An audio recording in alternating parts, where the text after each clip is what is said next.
Good morning students. आज हम सत्संग के सिद्धांत प्रिविटी ऑफ कॉन्ट्रैक्ट के विषय में पढ़ेंगे। इसे संविदा का संबंध और प्रतिफल का संबंध या सत्संग का सिद्धांत और इंग्लिश में प्रिविटी ऑफ कॉन्ट्रैक्ट का नियम कहा जाता है। जैसा हमने कॉन्ट्रैक्ट सेक्शन 10 के अंदर पढ़ा है कि संविदा एक वैध संविदा होने के लिए जो आवश्यक एलिमेंट्स है उनमें पहला है प्रस्ताव होना चाहिए, उसकी स्वीकृति होनी चाहिए और प्रतिफल होना चाहिए। ये हमने सेक्शन 10 में पढ़ा है। अब संविदा होने के लिए ये ज़रूरी है कि प्रतिफल हो, लेकिन इस बात का कोई महत्व नहीं है कि प्रतिफल किसने दिया। प्रतिफल किसने दिया इस बात का कोई महत्व नहीं है,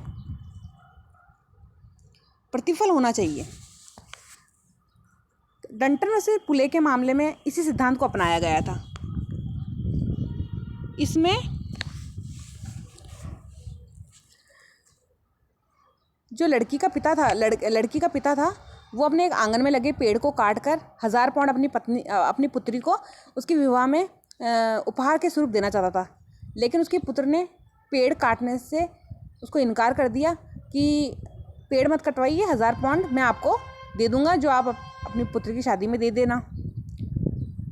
बाद में ना तो 1000 पाउंड दिए और ना ही पेड़ को काटने दिया। पुत्री 1000 पाउंड वसूल करने के लिए अपने भाई पर वाद लेके आई, तो न्यायालय ने कहा कि भाई ने जो वचन दिया था अपने पिता को कि 1000 पाउंड वो देगा, तो वो एक वैध प्रतिफल था और इसलिए उसकी जो पुत्री थी उसको 1000 पाउंड दिलवाए गए। तो डंटन वर्सेस पुले में सिद्धांत प्रतिपादित हुआ कि प्रतिफल कोई भी दे सकता है।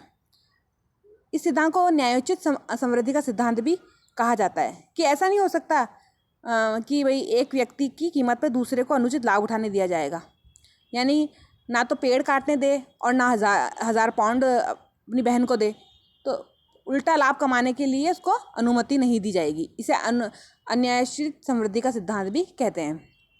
तो यानी कि किसी को गलत फ़ायदा नहीं उठाने दिया जाएगा। डंटन वर्सेस पुले के अंदर अप्रत्यक्ष रूप से प्रतिफल का सिद्धांत नाम का सिद्धांत भी हमें देखने को मिलता है, क्योंकि यहाँ पर प्रतिफल जो दिया गया है वो किसी तीसरे पक्षकार ने दिया है। काफ़ी लंबे समय तक ये स्थिति बनी रही। 1861 में एक मामला आया है, ट्यूडेल वर्सेस एटकिंसन का मामला, जिसके अंदर संविदा का संबंध नाम का सिद्धांत प्रतिपादित किया गया था, यानी कि प्रिविटी ऑफ कॉन्ट्रैक्ट का सिद्धांत यहाँ प्रतिपादित किया गया था। इस मामले के अंदर वादी के पिता में और लड़की के पिता में एक संविदा हुई कि जब लड़की की शादी हो जाएगी तो वो अपनी पुत्री को कुछ धन उपहार में देगा, लेकिन पिता की मृत्यु हो जाती है और वो कुछ धन दे नहीं पाता है। तो बाद में उसके परिवारजनों के ऊपर वाद लाया गया, यानी कि पिता जो वचन पूरा नहीं कर सका, उसके परिवार वालों पर दबाव बनाया गया कि वो उसके वचन को पूरा करे और पैसा दे। न्यायालय में जब गए तो न्यायालय ने पैसा दिलाने से मना कर दिया, क्योंकि जो संविदा हुई थी वो वादी के पिता और लड़की के पिता के बीच में हुई थी, उसका फ़ायदा कोई तीसरा पक्षकार नहीं उठा सकता है। तो यहाँ से संविदा का संबंध नाम का जो सिद्धांत था उसकी नींव रखी गई थी, यानी कि संविदा को वही लागू करवा सकता है जो उसका पक्षकार होगा, कोई तीसरा पक्षकार उसका फ़ायदा नहीं उठा सकता। इसी को संविदा का संबंध नाम का सिद्धांत कहा जाता है।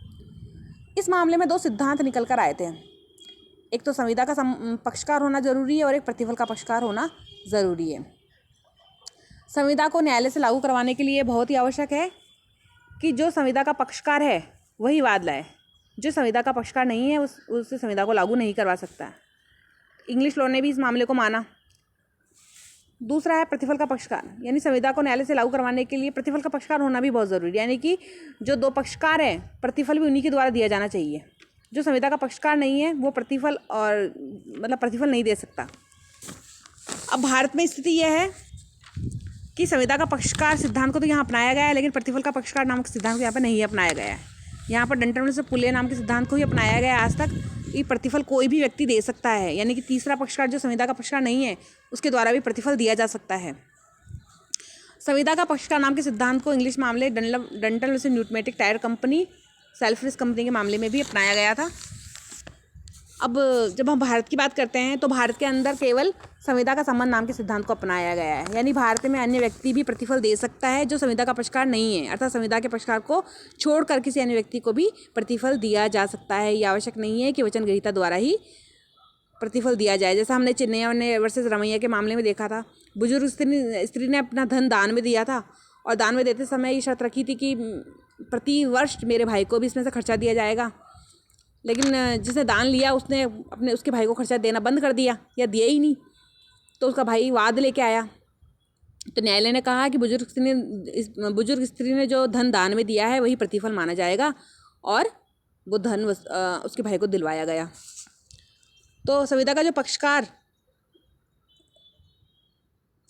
नाम का जो सिद्धांत है वो भारतीय विधि में पूर्णतः अपनाया गया है, लेकिन प्रतिफल का संबंध नाम का सिद्धांत नहीं अपनाया गया है। तो संविदा का पक्षकार होना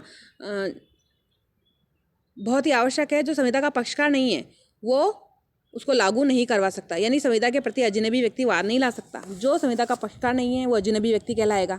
संविदा का संबंध से तात्पर्य है कि जो व्यक्ति संविदा में पक्षकार नहीं है वह वाद नहीं ला सकता। ये ट्रिब्यूनल वर्सेस एटकिंसन का वाद भारत में भी अपनाया गया है और उसे पहली बार जमुना दास वर्सेस रामावतार के मामले में भारतीय विधि में लागू किया गया था।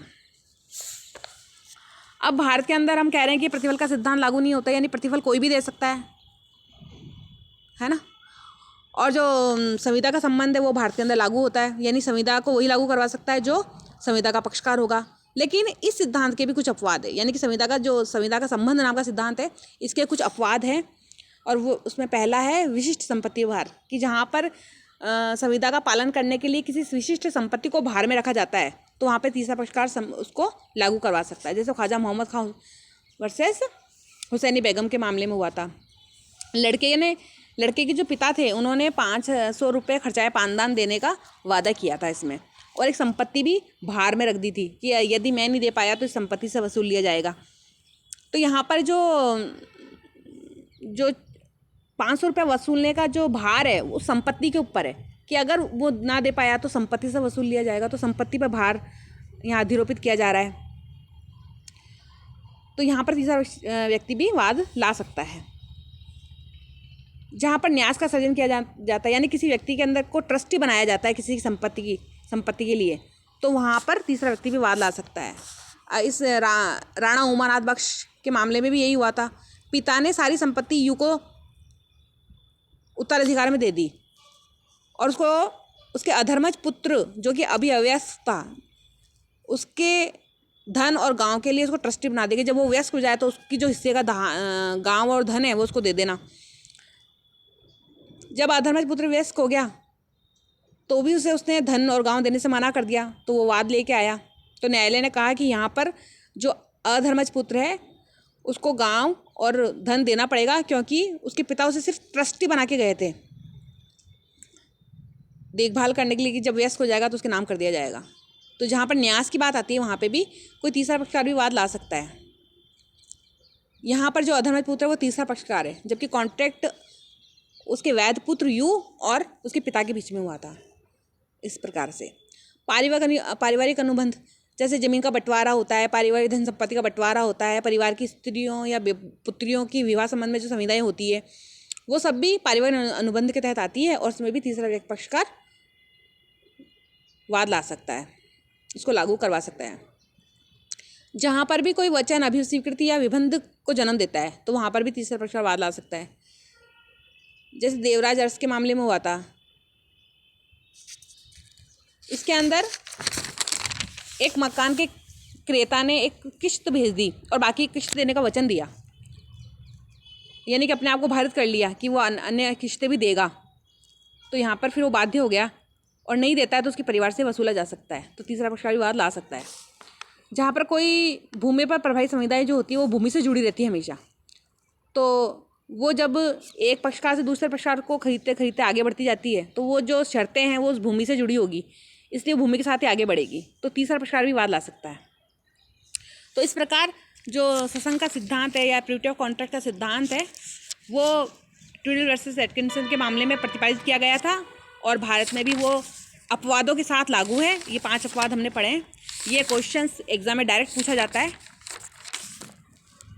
कि भाई प्रिविटी ऑफ कॉन्ट्रैक्ट किसे कहते हैं, या सत्संग का सिद्धांत किसे कहा जाता है, या संविदा का संबंध और प्रतिफल का संबंध नामक सिद्धांत को समझाइए। तो नेक्स्ट क्लास में हम आगे का टॉपिक डिस्कस करेंगे। Thank you.